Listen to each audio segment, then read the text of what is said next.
Here's a riddle for you, Max. What do the 1970s crime wave, the extinction of the California condor, rowdy crowds at NASCAR races, and Gen Xers demanding to speak to the manager have in common?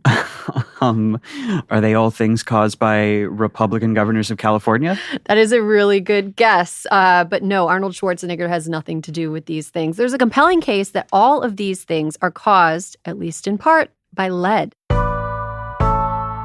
So lead has been the star of a few news stories this week. There's a panic over lead in the insulation of Stanley mugs, the trendiest beverage accessory since flasks at prom.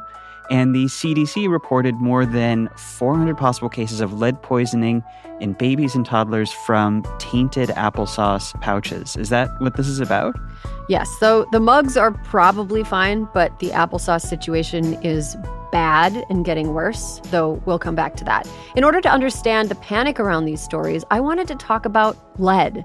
I have been obsessed with it. You have been obsessed with lead. For years. I do not shut up about lead.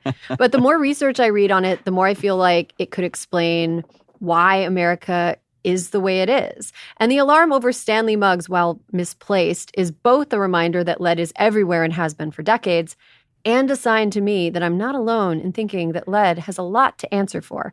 Max, have you seen these TikTok videos about the lead stare? I love the lead poisoning stare that boomers give you. And I especially like it if they don't like something about you, like your physical appearance, something that you're wearing, whatever. They just point it out. They don't say it's good or bad. They just point it out and then they just stare at you. What's going on behind those two eyes? Because I really can't fucking tell. So could it really be true that an entire generation is quietly suffering from lead poisoning? Quietly is doing a lot of lifting in that sentence, right? Well, the memification of lead poisoning glosses over the serious and widespread implications of what happens when entire generations are doused in a neurotoxin. I hate to be a Debbie Downer.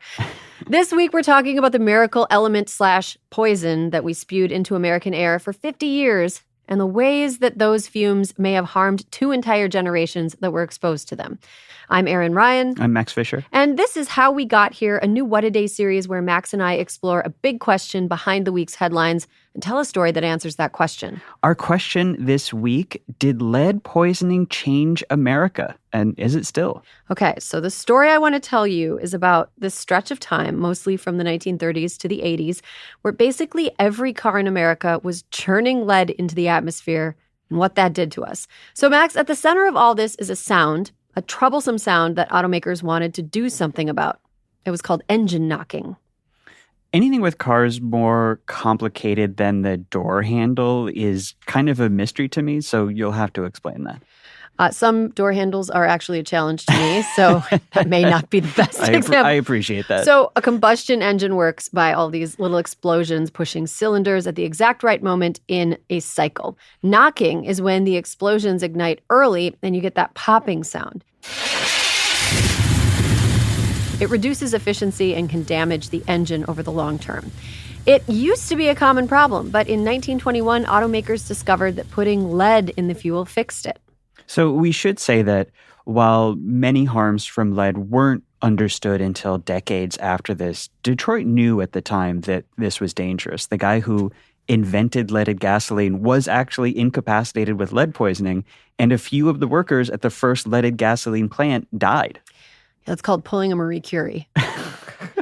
Lead has been used for centuries because it's malleable, durable, and non-corrosive. It makes colors brighter, so it's great for paint and cosmetics, except, probably don't want to put it on your face because it's lead. It's a poison. It's a poison.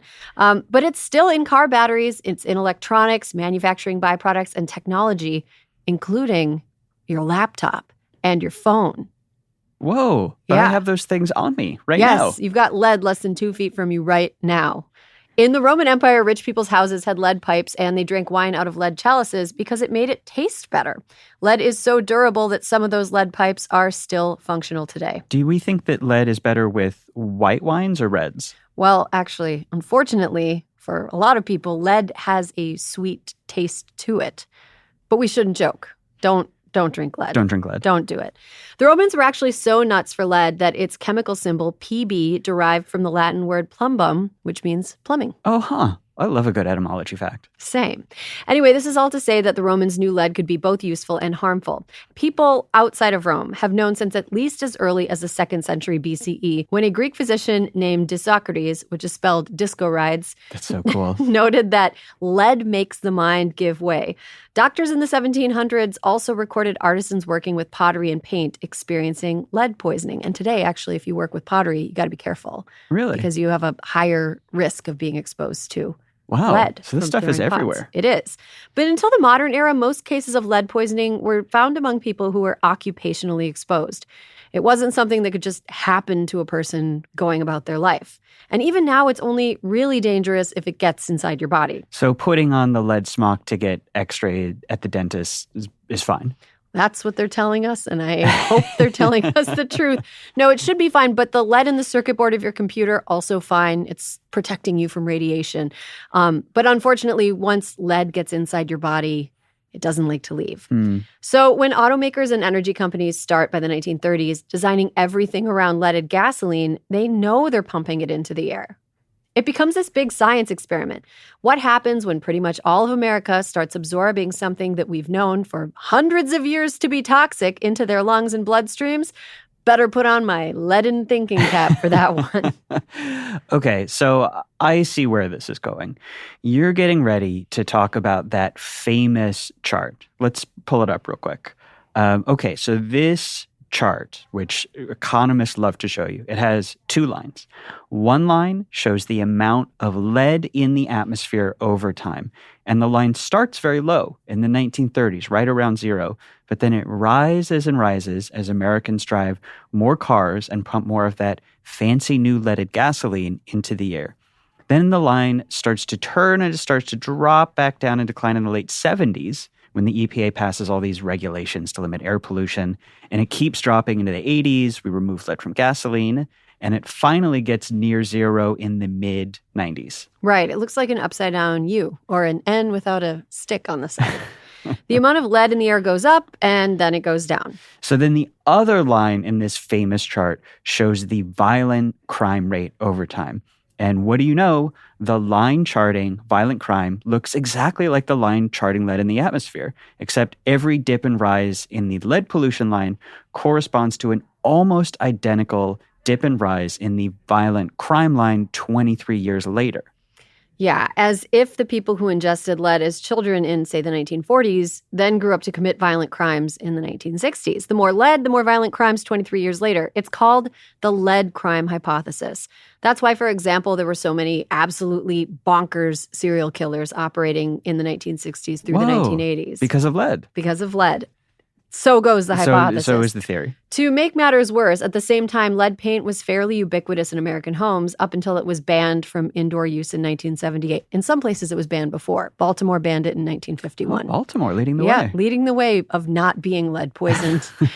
So in addition to breathing lead fumes, many American children grew up in houses covered in an element that, if that paint got eroded into dust or some other form that could be ingested, could lead to all kinds of bad health outcomes.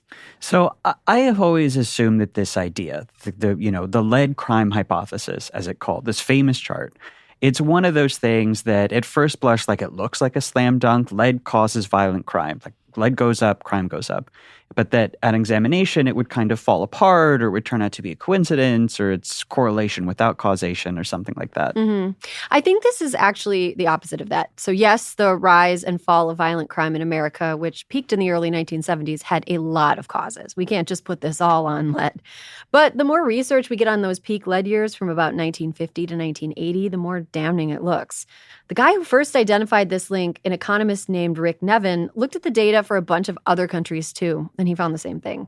Lead in the air went up, violent crime went up. About 20 or so years later, lead in the air went down, so did violent crime. Oh, wow. Another economist, Jessica Roll-Paul-Weas, also checked this by looking at the state level, since different states had different emission requirements for cars, and found the same thing. She even found that when air quality improved slowly or quickly, crime later fell at a similar rate. Oh. And a 2022 meta-analysis of 24 different lead crime hypothesis studies found, quote, substantial evidence tying exposure to lead to criminal behavior, and in particular, violent criminal behavior.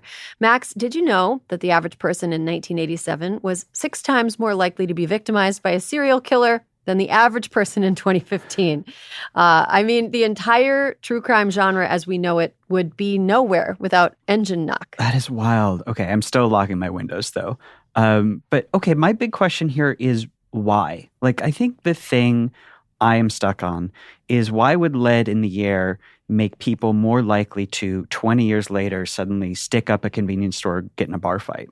So you need to understand what lead does when it gets into your body. And I apologize in advance because this is disturbing and upsetting. Unfortunately for us and most carbon-based life forms, lead behaves like calcium, which means it bonds to places where calcium would normally be helpful and mucks up the process. Oh, so like bones, muscles, oh no, and brain matter. Yes, it is a substance that can cause multi-systemic issues, everything from cardiovascular disease to chronic kidney failure. It also messes with hormone production and fertility and has been associated with strokes. In general, it simply increases mortality. Lead kills you. It erodes a particular substance called myelin that insulates the nerves in your brain so those nerves can communicate. Oh, like the insulation around a wire, except in your brain. Exactly. And we do use lead to insulate wires, which is interesting. But we shouldn't be using lead to insulate brain. Not our brain wires. Not good brain wire insulation. It also prevents your brain from growing myelin in the first place, which is why lead exposure is so dangerous for kids whose brains are still developing. So what happens when you don't have myelin because of the effects of lead? Your brain works more slowly because those connective wires aren't protected and it's less coordinated. So different parts of your brain have trouble talking to each other. And people exposed to lead as children end up as adults with a smaller prefrontal cortex.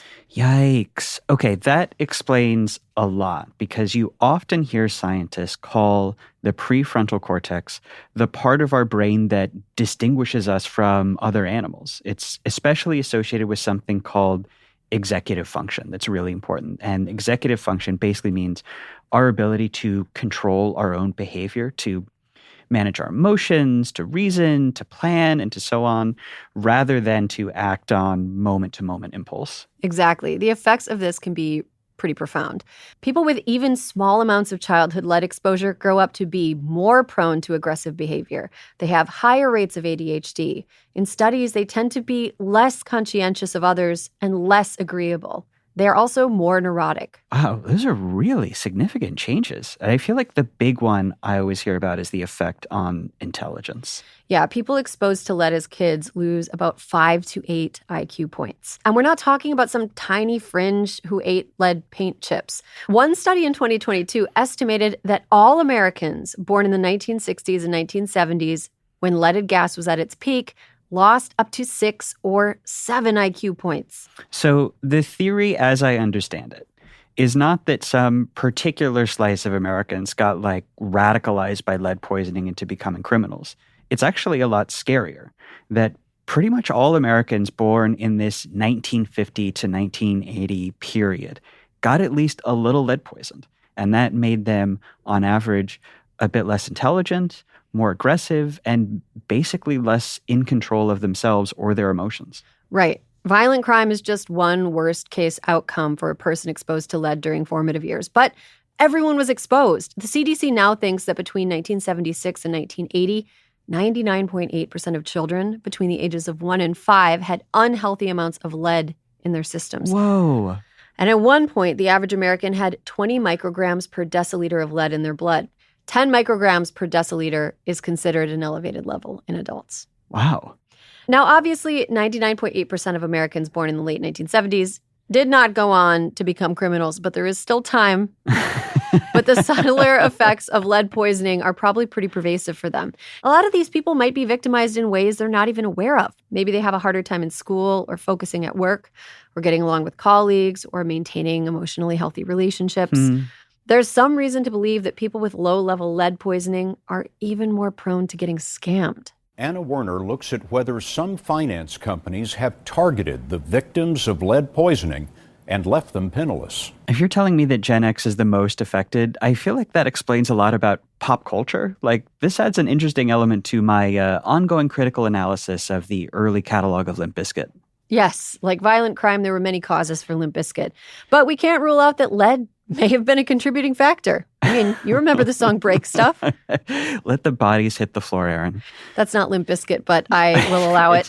Was still implicated. Okay, like you said, America started phasing out leaded gasoline in the 1970s, though it wasn't totally gone until, and this shocked me, 1996. So that was 30 years ago. Is it over? If you were born after 1996, you can breathe a sigh of relief for sure. You've got enough to worry about, but being poisoned by lead as a child is probably not one of them. Cross that off the list. But knowing how aggressive, antisocial, and unhealthy this makes people, through literally no fault of their own, we're going to be living with the consequences as long as we're sharing this planet with moderately lead-poisoned boomers and severely lead-poisoned Gen Xers. Think about the age of elected officials. Think about the age of judges, CEOs, decision makers across industries. These people, for the most part, fall squarely in the lead generation. Boy, I can't wait for our first Oval Office lead stare from President Kid Rock. Don't even speak that into the universe. Oh, he's got some interesting ideas. He sure does. Ba wit to ba is his economic plan. Ba wit to ba 2044. Yes.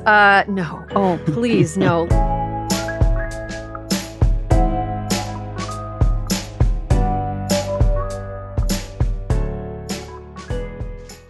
What a Day is brought to you by ZBiotics. After a night with drinks, it can be hard to bounce back the next day, but now there's ZBiotics. ZBiotics pre-alcohol probiotic drink is the world's first genetically engineered probiotic. Here's how it works. When you drink, alcohol gets converted into a toxic byproduct in the gut.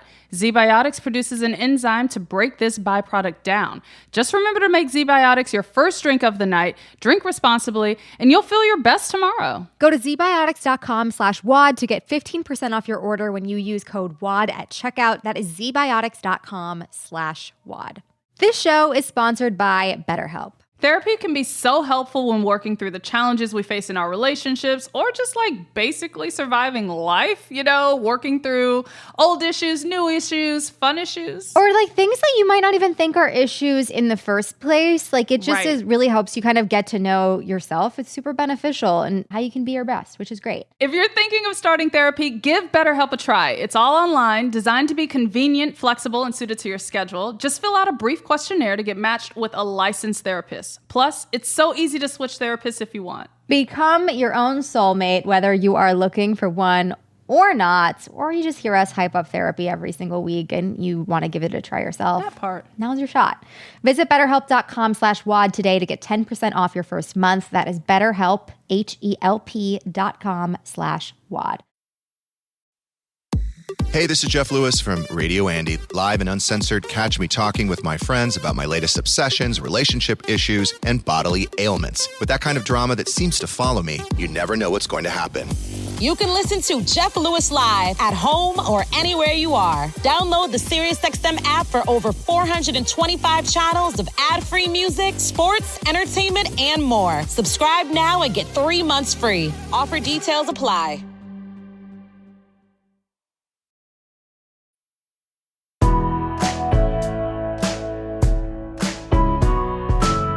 So lead is sought after because it's incredibly durable, remember? And as a result, it's a huge pain to get rid of. It has settled into the soil, especially in the car-heavy cores of big cities. Max, would you like to guess where schools tend to be built? It's by highways, where the lead that soaked into the dirt over decades when we were using that as gasoline still gets kicked up and tracked into classrooms. Or in the summer when that soil dries up, the lead follows the moisture back into the atmosphere and we do it all over again. Yeah, and lead contamination still happens in other ways. If you live in a house that was built before 1978, there's a chance there's still some lead paint residue lingering around both indoors and out. If you live near a construction or demolition site, or if your water source is polluted and you're using old lead pipes. Oh, you're thinking about Flint, Michigan, where, of course, lead levels spiked in the drinking water starting in 2014. The town, which is predominantly black, had switched to a new water source, but did not take the proper steps to prevent the pipes from corroding. Pipes are made with lead, so that corrosion became toxic. They kept telling us something was safe, and it was revealed that it wasn't safe. We had to rely on outside agencies to let us know that the water was poison, and we already knew it was, but we had to prove it. And of course, what's happening in Flint is both outrageous in itself and a symbol of the ways that racial disparities and wealth disparities and things like health and access to education get worsened even more because they're also disproportionately affected by these sorts of pollutants. And this is still a global issue. We phased out lead in our gasoline, but there are parts of the world where lead is still used in a lot of manufacturing. Parts. Yeah, China, they're still using lead in paint. And people in the developing world and marginalized populations within those countries are still bearing the brunt of the impact of lead pollution. The leaded gasoline crisis took decades to finally address, but it probably would have taken even longer if not for the fact that it affected everyone. Instead of just settling on marginalized communities, which powerful people love to ignore, everybody was getting lead poisoned. So now when environmental issues like lead pop up, it often affects marginalized communities more or is allowed to affect them more. So it's not treated as much, yeah. And I feel like something that we at least understand now, even if we don't always act on it, is that no level of lead exposure is safe. NASCAR, I learned, did not ban leaded gasoline from its races until 2007, and researchers later found that in just the areas around the racetracks, just for this one, racing league, mortality rates among elderly people dropped by almost 2% just from them switching out that gas. Oh my gosh. The NASCAR races alone, they concluded, were causing 4,000 premature deaths a year. And this is just from a few cars going around a track. Yeah, but cars go fast.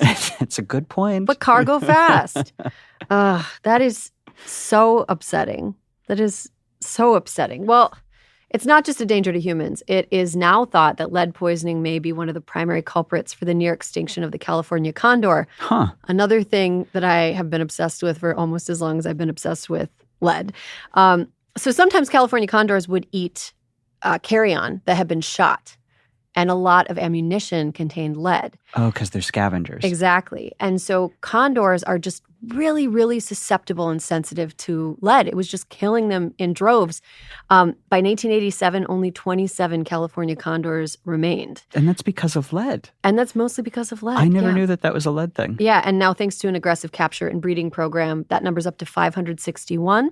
Their numbers continue to grow thanks in part to the fact that California banned lead ammunition in 2013. Okay, so back to my precious Stanley mugs.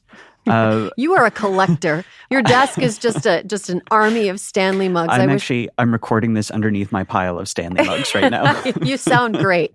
It was a real pain for our editor to put this all together. Well, the soundproofing from the insulation in the Stanley mugs has lead in it, but really effective. Works really well. Okay.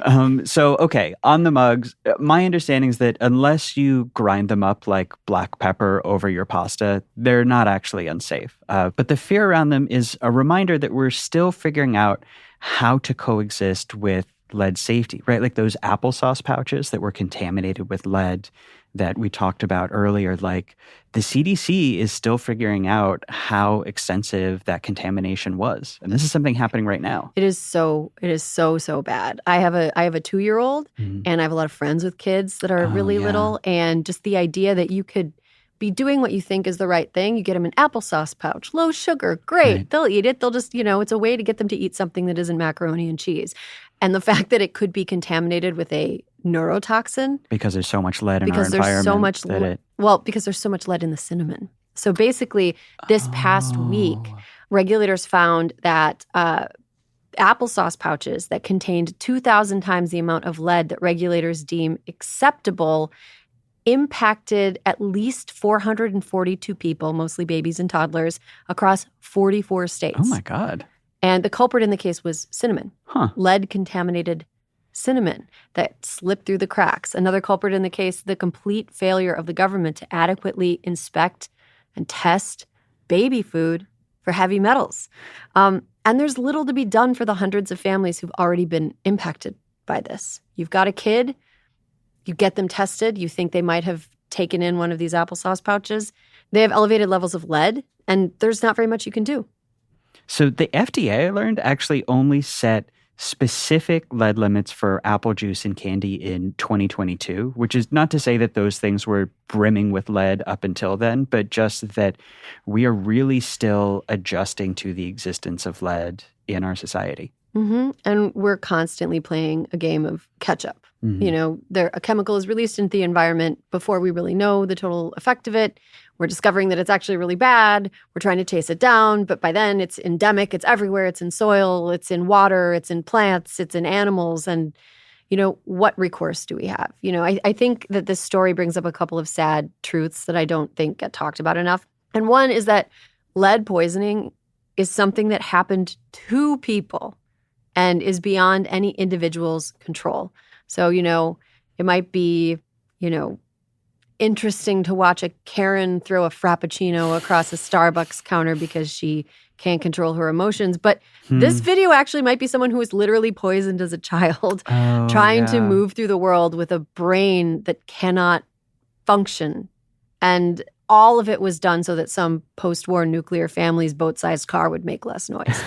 And there are also a lot of problems in society that are attributed to individual choice or cultural influence that are probably actually the result of our environment and things beyond our control. And environmental causes of behavioral and public health problems are usually studied after the fact rather than before the fact. And to my third point, corporations see no problem gambling public health in the name of short-term profit. And we are footing the emotional and the fiscal bill for that. You know, the long-term impacts of generational lead exposure is something that we, as in people born after 1978, will have to deal with. You know, as boomers and Gen Xers continue to age and need more medical care, we're going to have to deal with the fact that some of the medical care that they will need, they would ostensibly not have needed had they not been exposed to a neurotoxin during so many of their formative years.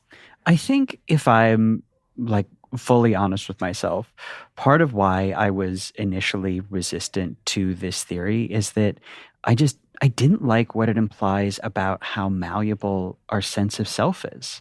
You know, it's one thing to hear that chemicals might cause problems with our bodies, but you want to think that your personality and your intelligence are things that emerge from this inner you that is kind of immutable and fixed. Like, I'm not religious, but I guess it kind of is like a soul. And it's scary to find out that on some level, we are all the products of whatever chemicals happen to be in our environments. Yeah, I mean, we are products of our environments, and the fact that we are not paying enough attention to what is going into the environment and what the effects of those things are does us a disservice in both understanding ourselves and understanding life in general. And so, we've talked a lot about how lead peaked in the 1970s, and so people who were born in the 1970s are getting the brunt of it. I think it's important to remember that looking forward, there are other chemicals that are being used ubiquitously in food service, in manufacturing, in construction, in diapers. You know, there are chemicals that are being used right now that we don't know the impact of. And one thing that we can learn from this very frustrating story is that as voters and as human beings, we should be more on top of that. Well, Erin, that is the story of how America poisoned itself with lead over 50 years and only just took it out of the air. Erin, stay safe out there. Try not to chew on any Stanley mugs. I will do my best to not chew on Stanley mugs, even though I was born at the kind of in that shadow period. You just after the line. Where I may possibly have had some elevated lead exposure. I want to leave our listeners with an ad from the early 1970s that helped me as a lady explain car combustion engines and how it might be a good idea to take lead out of our gasoline. So enjoy. If you're a woman, you're not expected to know much about cars. But they're not difficult to understand once you know that, like you, your car breathes. All that an engine does, no matter how simple or complex it is draw in air, mix it with gasoline, and burn the mixture for power. That's all. Atlantic Richfield hopes you do understand your car, because then you'll understand their new gasoline, Arco Supreme. It helps cars breathe easy. Knowing that should help you breathe easy on the road. Arco Supreme gasoline helps your car breathe in easy to breathe out cleaner.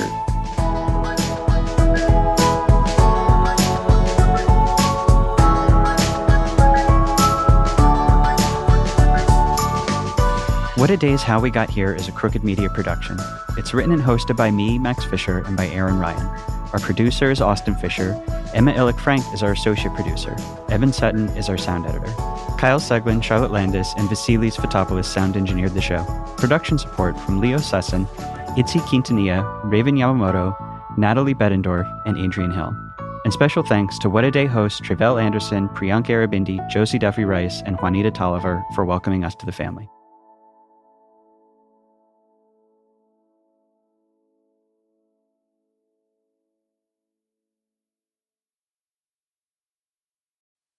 Radio Andy. Hey, it's Andy Cohen. Join me on Andy Cohen Live, where it's just you, me, and some of the world's biggest celebrities. Paris Hilton, Chelsea Handler, Seth Rogen. I love you, Miley. Thank you so much. You can listen to Andy Cohen Live at home or anywhere you are. No car required. Download the SiriusXM app for over 425 channels of ad-free music, sports, entertainment, and more. Subscribe now and get 3 months free. Offer details apply. Psst. Hey, it's me, your barista. So you know how you come in almost every day for our cold foam coffee? Yeah, well, I might be putting myself out of a job by telling you this, but now there's an easy way to foam at home with new International Delight Cold Foam Creamer. With 3 new foaming flavors, French vanilla, sweet and creamy, and caramel macchiato, who could blame you if you stopped coming in altogether? Yeah, it's that foaming delicious. You're welcome. New International Delight Cold Foam Creamer, now in stores. It's foaming delicious.